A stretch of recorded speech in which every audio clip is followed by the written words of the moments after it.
Okay, so, gagawa tayo ng pagkain ng aking bulilit. Dahil namili siya ng mga pagkain ngayon, so gagawan ko siya ng fried rice. I hope magustuhan niya. Simple lang naman yung ingredients. Lalagyan ko lang siya ng mixed vegetables, tapos egg, and then salt, pepper, tapos lagyan natin ng konting oyster sauce. Check natin kung kakainin niya. Kasi nagiging mapili siya sa pagkain this past few days. So, gawa natin siya ng fried rice.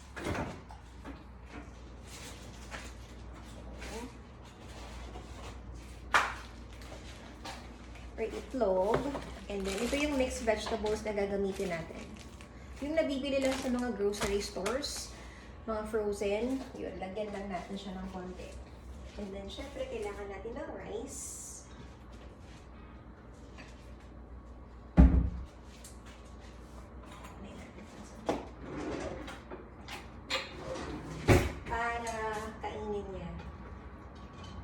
So, kami naman ni Mister, iba naman yung pagkain namin. Ang kakainin naman namin mamaya, siguro yung leftover naming sinigang.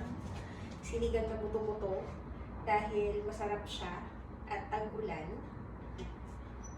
Pero damihan na rin natin yung fried rice. Kasi baka, alam mo na, tag-ulan, masarap kumain. Masarap kumain pag tag-ulan. Ang fall kasi dito sa amin sa British Columbia, sa Canada, is ang fall sa amin ay maulan. So, maraming ulan. Kung may mga kakilala kayo rito sa Vancouver, particularly nasa Richmond kami, pero kung may kakilala kayo dito, yun ang unang sasabihin nila, maulan dito. Kaya pag maulan, syempre, masarap kumain. So, kuha tayo pagkain. So, itlog.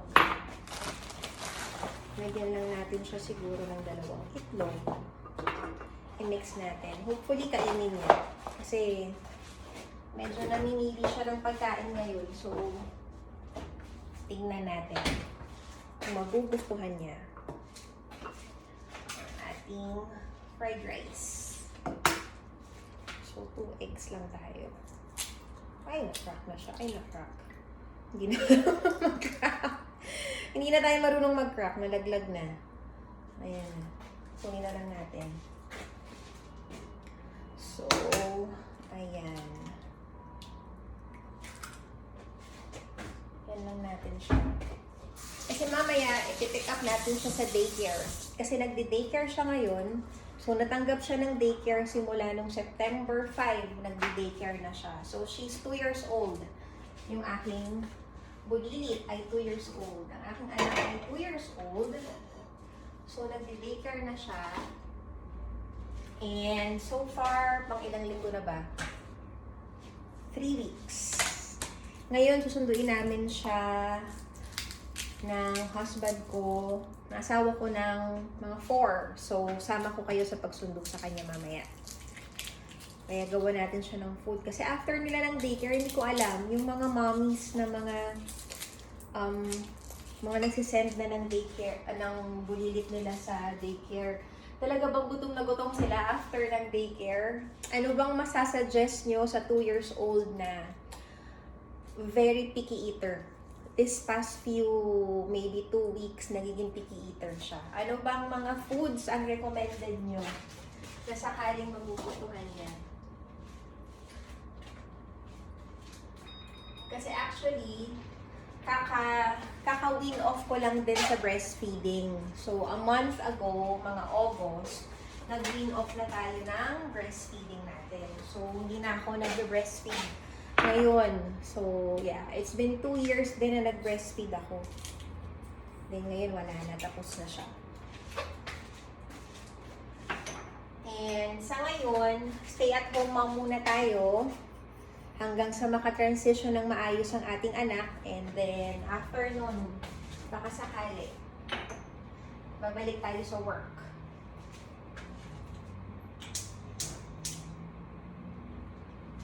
Yan. So, gawin natin yung ating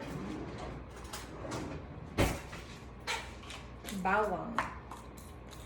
Yan. Kasi sinasuggest nga nung sa daycare niya, kasi, tama ba? 1 week na, medyo hirap din siyang mag-nap. Siguro dahil sa transition din niya sa daycare. Siyempre, iba yung routine sa bahay, iba yung routine niya sa daycare. Tapos, iba din yung taong nakakasama niya. So, siguro naninibago siya. In-advise din na bigyan siya ng whole milk before sleeping. So, kung may mga suggestions kayo, ano bang strategy yung mga nagamit nyo noon, nung 2 years old yung baby nyo, kung medyo naging picky eater, or anong ginawa nyong strategy. Kasi alam nyo, pag mommy na kayo, iba na talaga eh. Parang ano ka na eh. Siyempre, gusto mo kumakain sila ng tama. You hope that they would eat well, diba? So, yan. Kung may mga suggestions kayo, suggest kayo ng mga pwede kong gawin or iluto. Ano bang mga quick tips dyan para kahit sa daycare, pwede niyang baunin. Yan. So, gawa lang tayo ng, mince lang natin yung bawang natin. Kasi gusto ko siyang lagyan ng sibuyas, kaya lang hindi ako sure kung kakainin ng aking anak ang sibuyas. So, skip na lang natin si sibuyas. Wala na lang tayong sibuyas for now. Okay lang yan kahit walang sibuyas. That's okay. And then, sample lang natin. Sobrang simple lang kung gagawin natin. Kasi dito talaga, parang mapapractice ka talaga dito pag nasa ibang bansa ka na you need to, na kailangan mong ng mga quick meals. Yun. Hindi lang sa'yo, kundi para sa family. Tapos, natin po ating kanin. So, ito lang yung kanin na leftover. Sinaing namin to, actually kagabi. Sinaing namin to kagabi. So, yeah. Yan lang yung gagamitin natin. Ayan. Tignan natin kung kakainin niya. Hope for the best.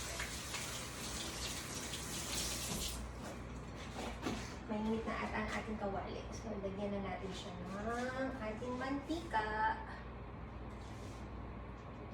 Regular ano lang to. This, regular canola oil. Or vegetable oil ata itong nabili ko. Hindi ko na alam. Nakalimutan ko na. Tapos, kisa-kisa lang tayo. Kung mainit na.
Nakakabihis na tayo. So, tayo ay magsusundo na sa ating alaga. Aking anak ay susunduin ko na sa daycare. So, yung top natin is from, yung black top ko is from H&M. Raincoat is from Uniqlo. Pants from Victoria's Secret. And socks natin, cute socks, from Treehouse. And then shoes. Ayan, ayan ang ating shoe. Ready na tayo. Ready na tayo. Ready na magsundo. And my bag is from Lululemon. Gusto ko tong bag na to kasi magaan lang siya. Hindi siya mabigat sa balikat. Kasi alam nyo naman, pag meron kayong maliit na bata, kailangan on the go lagi. magaan, madaling makalagay ng gamit. So, yeah, suot na natin yung shoes natin and magka-cap na lang tayo and we're off to go. Sama ko kayo sa daycare. Bago tayo pumunta sa daycare niya, dalahan muna natin siya ng bread. Meron siyang favorite bread na dinadala ko pag sinusundo ko siya. So, usually, pag sinusundo ko siya, dinadalan ko siya ng extra merienda, extra snack. And this is one of the snack na dinadala ko sa kanya. So, ito yon. At this store, pangalan niya is Saint Germain.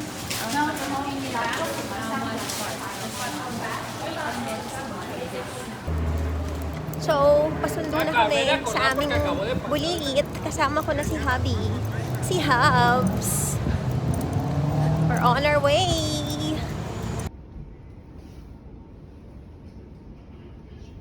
Hi! We have our Calista here from the daycare. Say cheese! Say cheese! Out from the daycare. Say hello! Chew. Like your cheese toast? Yes? Yeah, mall. Are you happy? We'll go. Going Look who's eating. cheese. Sino kasama namin? Calista is here. You say hello. Yummy. Is it yummy?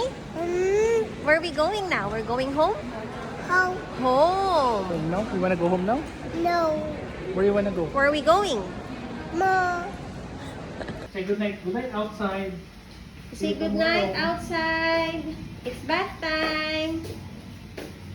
Bath time now. The outside. Good night outside. The outside. Good night. The outside. Good night outside. The outside. Yes. Good night outside. Calista's gonna go for bath. Let's go.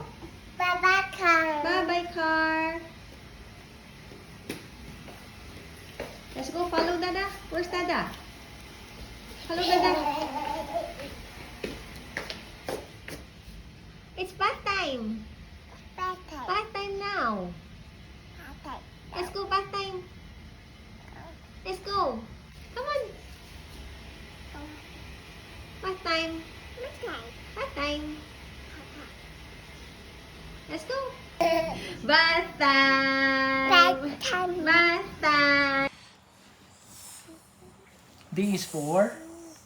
That's so. Next one. So. Change. Fair. Chili. Mango. Mango. Is it mango? Yeah. Okay, on the elephant. Okay. Frog. A for. And B is for. Rhino. Bear. rhino. B for. Night. You say good night. See you tomorrow. Mono. See you tomorrow. Bye-bye.